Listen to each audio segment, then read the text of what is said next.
नाज़रीन, खैरपुर जे lady Willingdon अस्पताल जे मासूम ॿारनि जे ICU वार्ड मां ECU ऐं ॿियो सामान मुबैना तौर गुम थियण जो इंकशाफ थियो आहे। उन हवाले सां खैरपुर मां पेश आहे शकील जावरी जी हीअ रिपोर्ट। खैरपुर जी लेडी विलिंगटन अस्पताल में कायम ताज़न ॼावल ॿारनि जे ICU वार्ड मां एसियूं ऐं ॿियो सामान मुबैना तौर ते गुम थियण जो इंकशाफ थियो आहे। उन हवाले सां head of department doctor Kulsoom Lashari ऐं ॿियनि समाजी अॻवाननि आवाज़ TV सां ॻाल्हाईंदे चयो त मां उते लेडी विलिंगटन में प्रोफेसर आहियां, गाइनी ऑफ्स डिपार्टमेंट जी HOD आहियां। मां 2-3 ॾींहं ॿाहिरि वियल हुअसि, कराची इस्लामाबाद वियल हुयसि, त पोयां अॼु मूंखे ख़बर पई त हिन जेको आहे कामरान शाहानी असिस्टेंट प्रोफेसर आहे पीट्स जो, उन 4 एसियूं, ऑक्सीजन जूं सॼियूं पॉइंटूं ऐं सॼी एडमिशन ई क्लोज़ करे छॾी आहे न्यूनेटल ICU जी। जॾहिं त मां इहो ॿुधाइणु चाहियां थी त ICU कोई कामरान शाहानी जो कोन्हे, ICU कंहिं कॉलेज जो कोन्हे, कंहिं हॉस्पिटल जो हिसो कोन्हे। इहो 2009 में जॾहिं लेडी विलिंगटन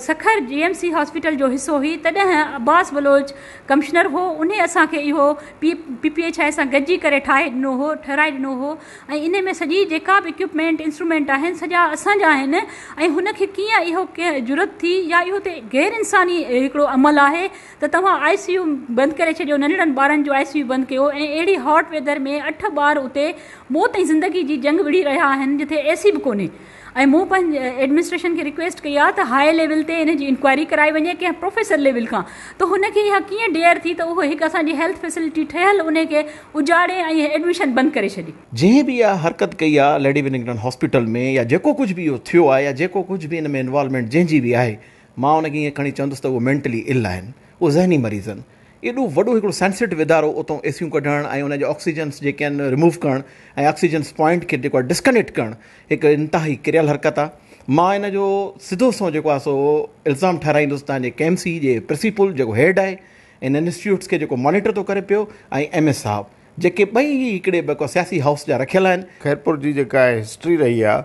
त सरकारी इदारनि में जेके बि असेट्स हूंदा आहिनि उहे उन्हनि जा जेके इंतिज़ामिया हूंदी आहे उन्हनि असेट्स खे या चोरी करे या कंहिं न कंहिं तरीक़े सां मैनेज करे जेके पॉलिटिकल इन्फ्लुएंस वारियूं आहिनि धुरियूं उन्हनि ताईं जेको आहे पहुचाए करे ख़ुशामद करे पंहिंजो जेको फेस वैल्यू वधाईंदा रहिया आहिनि। मूं वटि अहिड़ा केतिरा ई मिसाल आहिनि त इदारनि खे तबाह करे हाउसिस खे आबाद करण जी जेका प्रैक्टिस रही आहे, हीअ बि मूंखे उहा ई थी लॻे, छो त जो हॉस्पिटल जो जेको MS आहे उनजो करेक्टर बि जेको आहे सुठो न रहियो आहे ऐं उहो ख़राब जेका करप्ट प्रैक्टिस कंदो रहियो आहे। डॉक्टर कामरान शाहानी पाण मथां लॻल इल्ज़ामनि खे रद्द कंदे चयो आहे त हिन एसियूं ऐं ॿियो सामान सिटी अस्पताल खैरपुर मुंतकिल करायो आहे, जॾहिं त PMU वाइस चांसलर डॉक्टर गुलशन मेमण, खैरपुर मेडिकल कॉलेज जो प्रिंसिपल डॉक्टर असदुल्ला महर, DC खैरपुर ऐं ॿिया अमलदार लेडी विलिंगटन अस्पताल पहुता, जिन जो चवणु हो त मामले जी इंक्वायरी कई पई वञे। कैमरामैन ज़ुबैर सुमरो सां गॾु शकील जावरी, आवाज़ TV, खैरपुर।